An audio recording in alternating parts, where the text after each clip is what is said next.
Tubewell থেকে পানি বাহির না হলে আপনারা কি করবেন? অনেক সময় ধরে দেখছেন যে টিউবওয়েল থেকে পানি বাহির হচ্ছে না, তখন আপনার পাশে থাকা এক বালতি পানি কিংবা অন্য পাত্রে থাকা পানি নিয়ে আপনারা টিউবওয়েলের সম্মুখভাবে প্রয়োগ করবেন। কিছুক্ষণ পর টানতে টানতে দেখা যাবে পানি উঠেছে। এই যে আমি একটা কৌটাতে পানি ভর্তি কৌটায় টিউবওয়েলে পানি দিচ্ছি, এই যে পানি দিচ্ছি।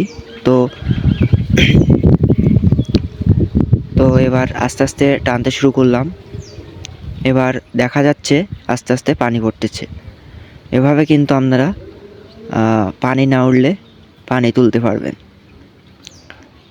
এর জন্য কোনো মিস্ত্রির কাছে যাওয়া লাগবে না।